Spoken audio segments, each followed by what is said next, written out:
안녕하세요. 수요 열린 모임에 오신 여러분들 환영합니다. 오늘은 토드 로즈의 평균의 종말이라는 책을 같이 여러분과 나누도록 하겠습니다.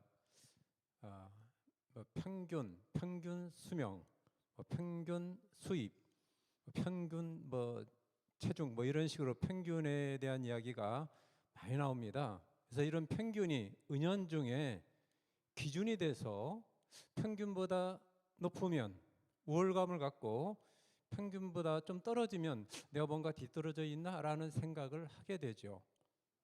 또 이러한 우리 삶뿐만 아니라 신앙생활도 보이지 않는 기준이 돼서 스스로를 평가하는 기준이 되지 않나 생각이 됩니다. 그래서 토드 로즈의 평균의 종말이라는 책을 통해서 평균적 기준으로 나를 보는 것이 아니라 나의 있는 모습 그대로를 바라보는 관점을 갖는 계기가 되었으면 좋겠다는 생각이 듭니다. 토드 로즈의 모습이죠. 하버드 교육대학원 교수이고 교육신경과학 분야의 최고 권위자입니다. 그런데 그는 중학교 시절에 ADHD 장애 판정을 받고 성적 미달로 고등학교를 중퇴하게 되죠. 그래서 많은 고민을 하게 되죠. 내가 왜 이렇게 됐을까? 그래서 그는 학교 시스템에 맞지 않았던 겁니다.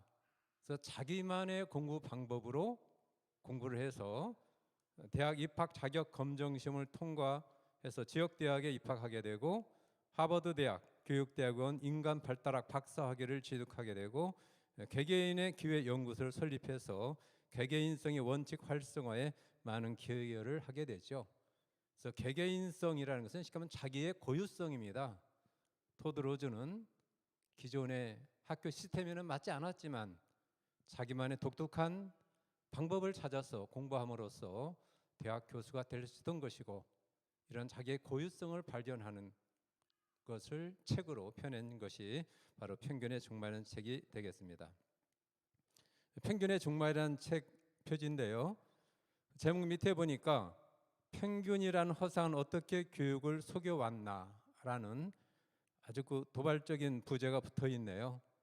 우리의 교육이 평균이라는 이름으로 많은 사람들을 평가하고 판단하는 그 허점을 지적해 놓은 책이라고 할 수 있겠습니다.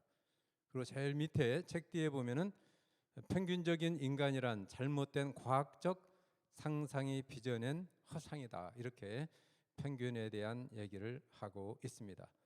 이 책에 대한 내용 가운데서 몇 사람들의 평을 한번 보도록 하겠습니다. 교육평론가 이범 씨는 평균의 종말은 철학책이다. 이 책이 교육에 대한 견고한 이론적 기초를 제공할 것이다, 이렇게 평가하고 있고, 오리지널스라는 책을 쓴 애덤 그랜트는 재능에 대한 우리의 기본적 가정을 뒤엎고 주체적인 새로운 세계관을 제시해 준다, 이렇게 이 책을 평가하고 있습니다.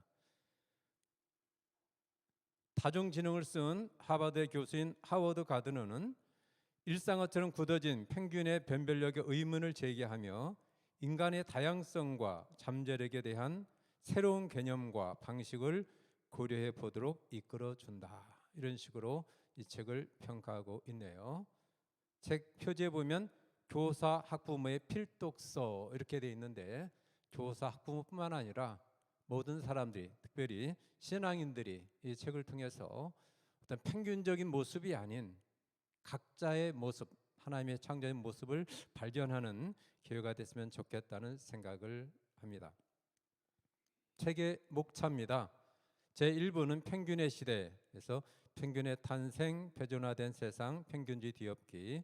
제2부에는 교육혁명을 위한 개개인성의 원칙, 그래서 인간의 재능은 다차원적이다, 본질주의 사고계 부수기, 이정표 없는 길을 걷는다는 것. 제3부는 평균 없는 세상, 그래서 개개인성을 원칙으로 성장하는 기업, 교육을 바꿔라, 평균지를 넘어. 이런 목차를 보면 이 책이 어떤 흐름으로 되어 있는지를 짐작할 수 있습니다.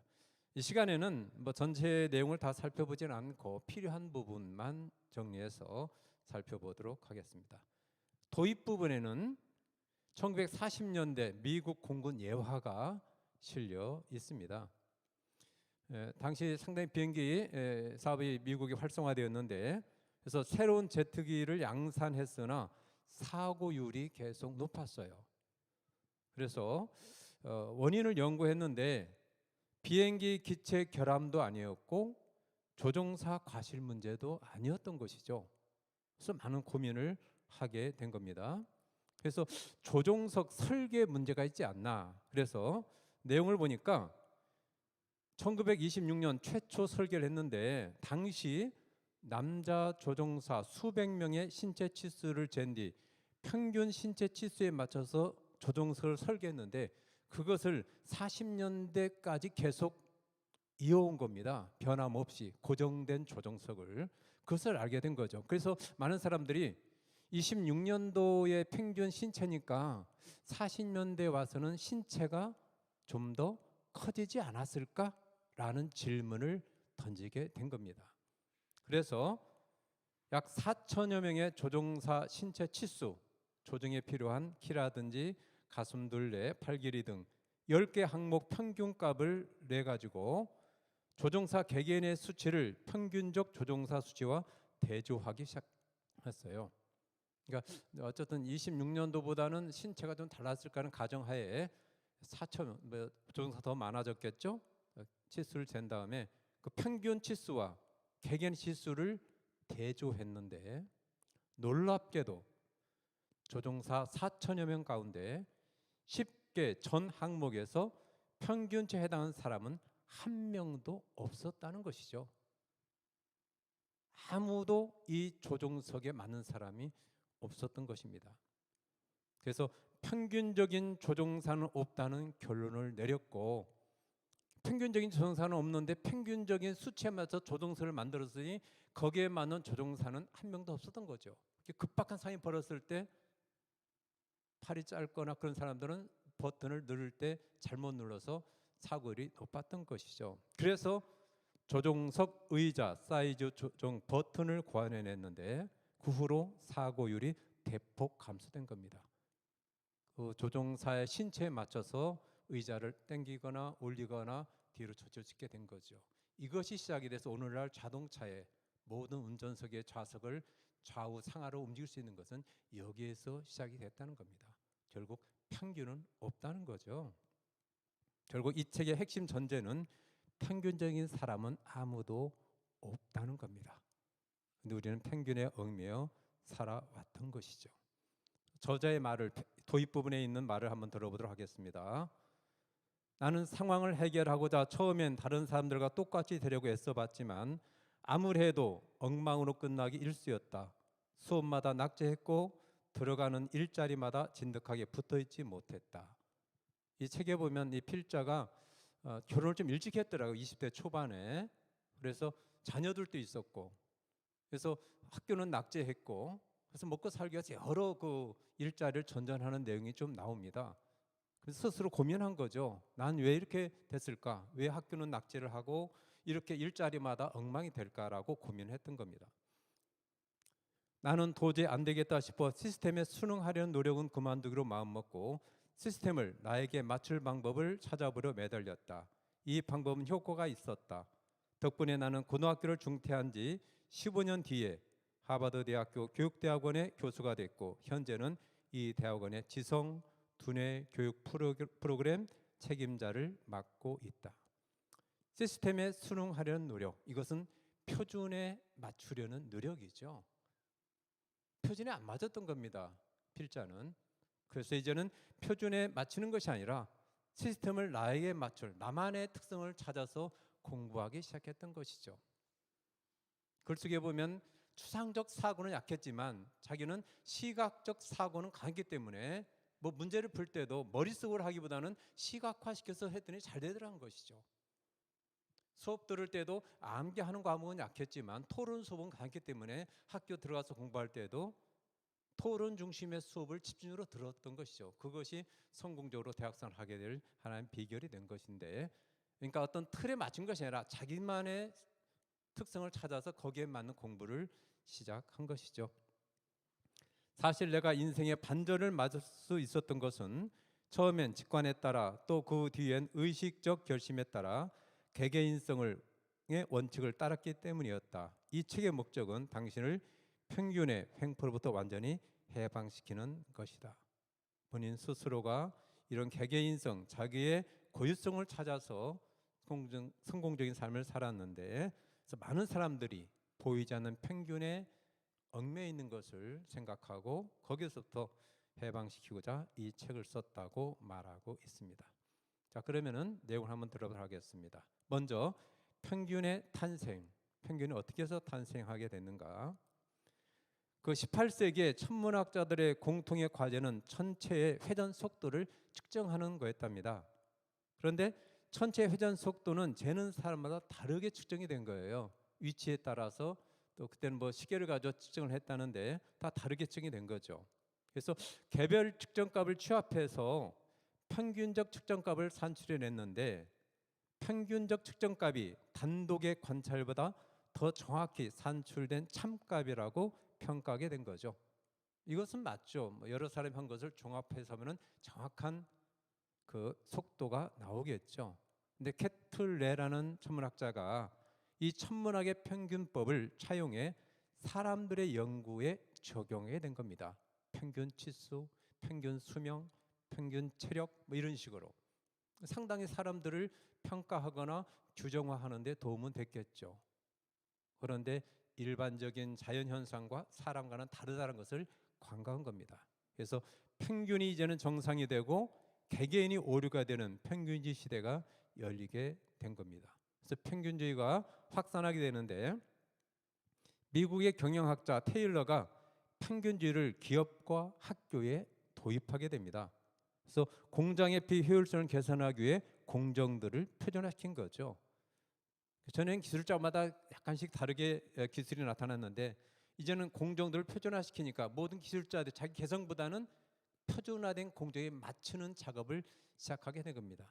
대량 생산은 가능하게 되겠지만 각각의 재능은 사장되는 것이죠. 그리고 이 표준화 시스템이 교육에 도입되어 교육의 목표는 개개인의 학습적 성취보다는 전체 학생들의 평균 수준 향상에 된 것이죠.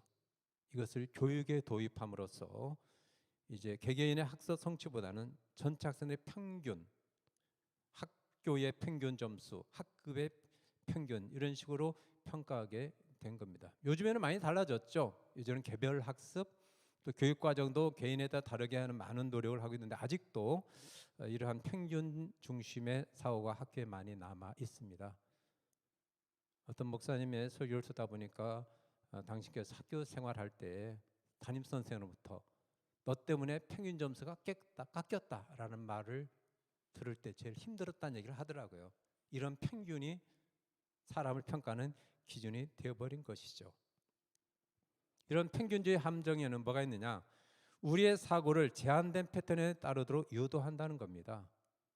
일본 사람은 이렇다라는 평균적 관점까지 되면은 다 그렇게 생각해요. 일본 사람 가운데 예를 들어서 일본 사람은 전체적으로 어떤 순종하는 태도를 보인다. 안 그런 사람도 있는데 그렇게 생각하는 경우가 많이 있죠. 영국 사람은 신사적일 거야 라는 것도 평균주의의 함정이죠. 영국 사람 가운데 그렇지 않은 사람도 많이 있는데, 우리는 평균적인 그런 고정관념이 우리의 사고를 지배하는 것이죠. 또 스스로를 수많은 평균에 비교해 평가하도록 강요합니다. 뭐 직장인 초봉이 뭐 얼마다 그러면은 그 초봉 평균 액수보다 적으면 내가 직장에 잘못 들어왔나? 액수가 더 많으면 나름대로 좋은 직장이네. 하나의 평가는 기준이 되어버린 거죠. 또 개개인의 중요한 특성을 깨닫지 못하게 합니다. 평균주의에 함몰되어서 각각의 특성을 잊게 만드는 것이죠. 이게 평균주의의 함정입니다. 예, 그림 하나 있네요. 다 오른쪽에 새들이 앉아있는데 왼쪽에 앉아있는 새가 있습니다. 이럴 때 우리는 내가 비정상인 건가? 한 번쯤 누구나 이럴 때가 있죠. 다들 이렇게 사는데 좀 다르게 사는 경우도 있는데, 조금만 어떤 기준에서 벗어나면 스스로를 이렇게 비정상인 것 생각하는 경우가 많이 있는데, 이게 바로 평균주의의 함정이라고 말할 수 있겠습니다. 자, 그렇다면 평균주의를 벗어나서 개개인성을 파악하는 데 중요한 3원칙을 이 책에서 제시하고 있습니다. 개개인성은 자기의 고유성이라고 말할 수 있겠죠. 첫째로 필자는 들쭉날쭉의 원칙이란 말을 씁니다. 그래서 인간의 중요한 특성과 재능은 다양한 요소로 구성되어 있고 이 요소들은 서로 관련성이 낮다는 거죠. 인간의 특성은, 인간의 어떤 개성은 다차원적이라는 겁니다. 한두 가지로 평가할 수 있다는 게 없다는 얘기죠. 책 속에 있는 내용을 한번 보면은 체격의 들쭉날쭉한 측면들을 이렇게 놨는데 두 사람 가운데 누가 체격이 큰가요? 왼쪽일까요? 오른쪽일까요? 쉽게 평가할 수 없습니다. 물론 키가 크고 작은 것은 있지만 왼쪽 사람은 키는 작지만 체중은 무겁습니다. 또 가슴 둘레는 작지만 또 거기 허리 둘레는 크죠. 근데 오른쪽 사람은 키는 크지만 체중은 작고 그렇기 때문에 누가 체격이 더 크다고 말할 수가 없는 거죠. 물론 평균을 내면 두 사람은 비슷할 겁니다. 이게 바로 평균주의 함정인 거죠.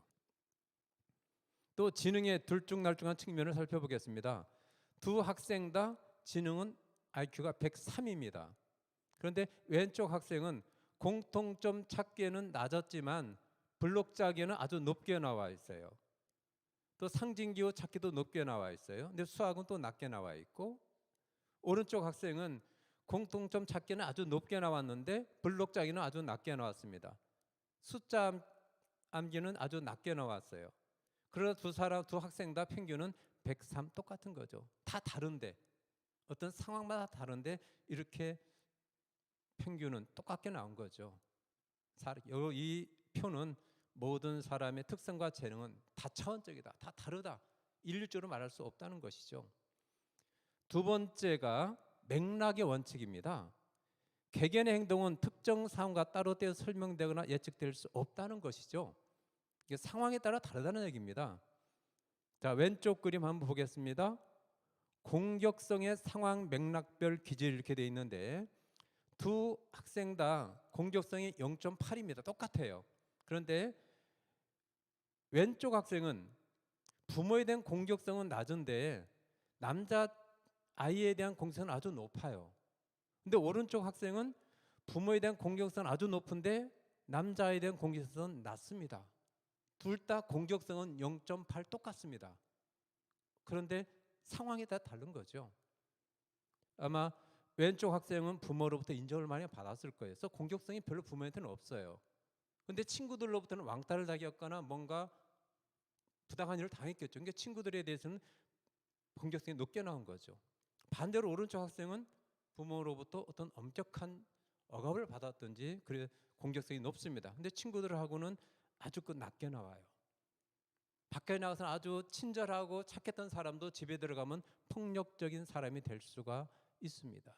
그 반대도 있을 수 있겠죠. 이게 바로 맥락의 원칙, 맥락에 따라서 다르다는 것이죠. 마시멜로 실험 잘 알죠? 마시멜로 넣고 15분 동안 먹지 않는 아이가 나중에 살펴보니까 다 성공했더라. 이것도 맥락으로 본다면 맞지 않다는 것이 요즘 얘기되고 있죠. 노숙자 쉼터에는 아이들을 모아놓고 마시멜로 실험을 해봤더니 다 순간적으로 먹어버리더라는 거죠. 왜? 갖고 있으면 다 빼앗기니까. 상황에 따라서 똑같은 아이들도 신뢰받는 어른들 밑에서 실험할 때 하고 신뢰받지 못한 어른들 안에서 실험할 때 하고 실제 어떤 지수가 달라졌다고 그래요. 그러니까 사람을 평가할 때 어떤 한 것이 아니라 맥락에 따라서 파악하는 게 필요하다는 거죠. 성실성의 상 맥락별 기질 이렇게 해놨는데요. 두 학생이 있는데 둘 다 평균은 3.1 똑같습니다. 성실도가. 그런데 왼쪽 학생은 전기 수학 시험에서는 높게 나왔는데 또 읽기 시험은 좀 평균 성실도가 낮게 나왔어요. 오른쪽 학생은 전기 공간 시각 시험에는 높게 나왔는데 본인 채점 수학 시험에는 또 성실도가 낮게 나오고 상황에 따라서 성실도도 다르게 똑같은 성실도가 3.1 똑같이 나왔지만 자기가 좋아하는 것, 잘하는 것에 따라서 성실도가 다르게 나온다는 거죠. 이게 바로 맥락의 원칙입니다. 세 번째는 경로의 원칙입니다. 인간의 발달, 생물학적, 정신적, 도덕적 발달 포함한 것인데 그 발달은 종류를 막론하고 하나의 정상적인 경로가 없다는 겁니다. 그래서 모든 사람은 저마다의 속도로 발전한다는 것이죠. 특히 어린 아이들 같은 경우에 몇 개월 되면 기기 시작하고 앉기 시작하고 서기 시작하고 말하기 시작하고, 그래서 많은 부모님들이 돌이 됐는데 서질 못하면 우리 아이가 더 늦은가 이렇게 생각한다는 것이죠. 이 책에 보면 수많은 사례를 볼 때 똑같은 아이들이 하나도 없다는 거죠. 배로 기다가 바로 일어선 아이가 있고, 엉덩이로 이렇게 방을 끌고 다니다가 일어선 아이다. 일정한 경로가 없다는 겁니다. 이게 바로 경로의 원칙, 사람마다 다르다는 거예요. 아인슈타인이 어린 시절에 뭐든 늦었다고 그러죠. 3살 때까지 말을 못했다고 그럽니다. 그래서 학교에서도 상당히 문제아치고를 받고 어려움을 겪었죠. 그런데 부모님은 그래도 그 아이를 인정하고 받아주고 너만의 특성이 있다 계속 격려해 줬죠. 그래서 3살 때 말을 못했어도 아버님은 퇴근하고 돌아와서 걔를 시를 읽어주고 감상을 묻기도 했답니다. 멍하니 어릴 때 강물을 바라보고 있으니까 엄마 친구들이 제가 이상하지 않냐 했을 때 그 어머니가 이렇게 말했다고 그래요. 멍하니 있는 것이 아니라 깊은 사색에 빠져 있는 것이다. 바로 그 특성과 그 아인슈타인의 독특성을 인정해 준 거죠. 이게 바로 경로의 원칙. 사람마다 속도가 다르다 이 말이죠. 김소는 20대 초반에 진달을 끄는 뛰어난 시를 썼어요. 근데 후반에 갈수록 좋은 시가 나오질 않습니다. 그런데 박완서 소설가는 40대 등단해서 돌아가실 때까지 끝없이 좋은 작품을 펼쳐내시죠. 서로의 경로가 달랐던 거죠. 사람마다 다 다른 거죠. 그래서 이런 경로의 원칙을 통해서 우리의 고유성을 발견할 수 있다고 필자는 봤습니다. 그래서 개개인성은 우리 모두가 특별하다고 말한다.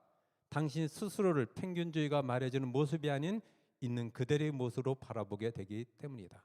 평균주의가 아니라 나만의 특성을 찾을 수 있어야 된다는 얘기죠. 또 개개인성은 성경적 가치관과 통한다.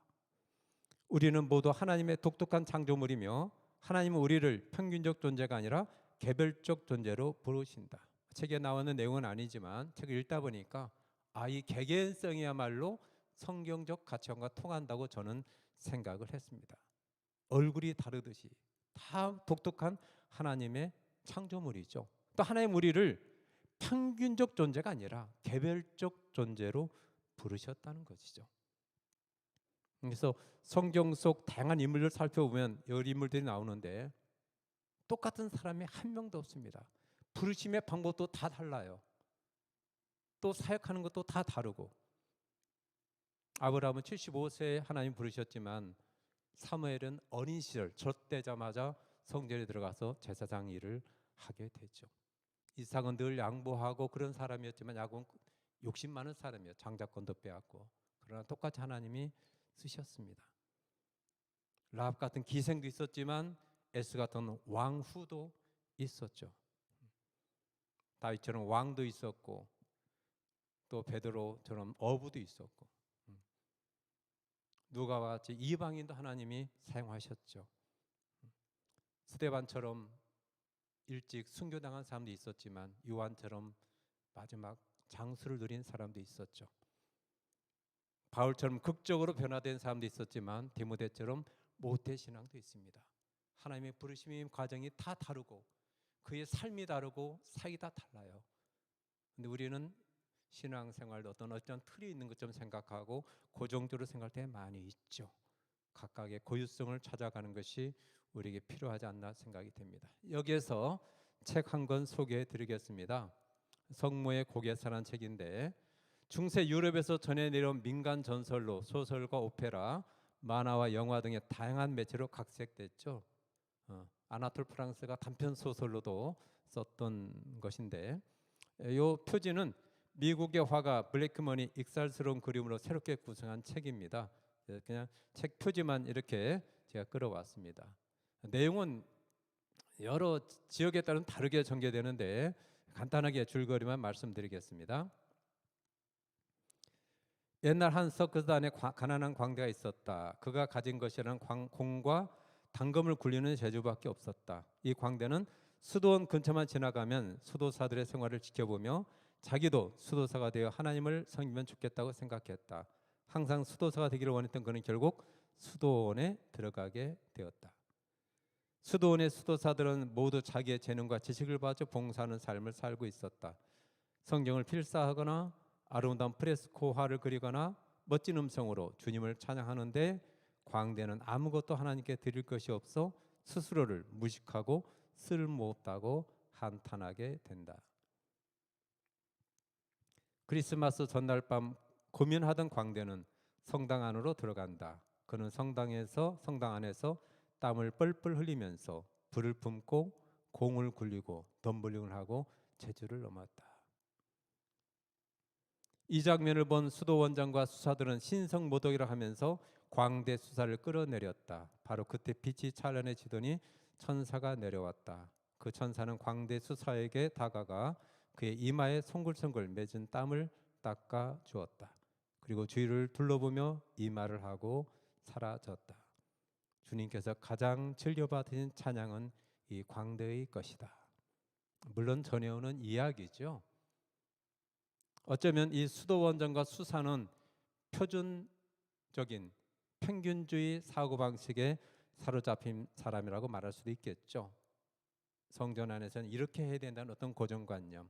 그러나 광대는 자기만이 갖고 있는 특성, 공을 굴리고 불을 품고 덤블링하는 것을 하나님께 드리고 싶었던 것이죠. 이게 바로 개개인성의 원칙이라고 말할 수 있겠습니다.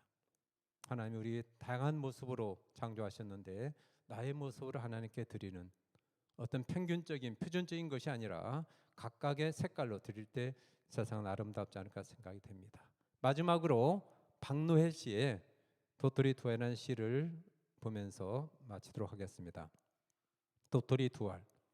산길에서 주워둔 도토리 두알, 하나는 작고 보잘것없는 도토리, 하나는 크고 윤나는 도토리. 나는 손바닥에 도토리 두 알을 바라본다. 너희도 필사적으로 경쟁했는가? 내가 더 크고 더 빛나는 존재라고 땅바닥에 떨어질 때까지 싸웠는가? 진정 무엇이 더 중요한가? 크고 윤나는 도토리가 되는 것은 청설모나 멧돼지에게나 중요한 일. 삶에서 훨씬 더 중요한 것은 참나무가 되는 것. 나는 작고 보잘것없는 도토리를 멀리 빈 숲으로 힘껏 던져 주었다. 울지 마라.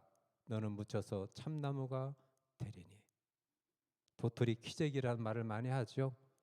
사소한 것 가지고 조금 무얼하다고 조금 낫다고 자랑하는 이런 거에서 이 시인은 크고 윤나는 도토리가 되는 것은 청설모나 멧돼지에게나 중요한 일이다. 상당히 강한 표현을 쓰고 있습니다. 우리는 어느덧 도토리 키재기 하듯이 사소한 것을 자랑하고 드러내고 나타내고 많이 하죠.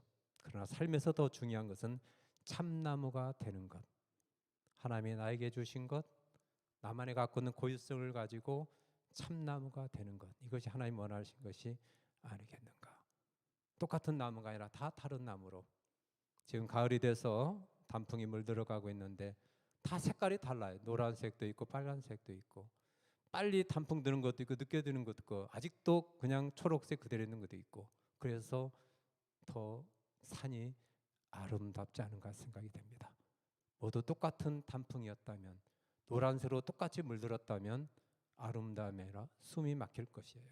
다양한 색깔처럼 각자가 다양한 참나무가 돼서 자기의 모습으로 자기의 기질대로 하나님의 준 은사대로 펼쳐나갈 때 온 산에 아름다운 단풍으로 뒤덮듯이 이 세상이 더욱더 아름다워질 것이 아닌가 생각을 합니다. 감사합니다.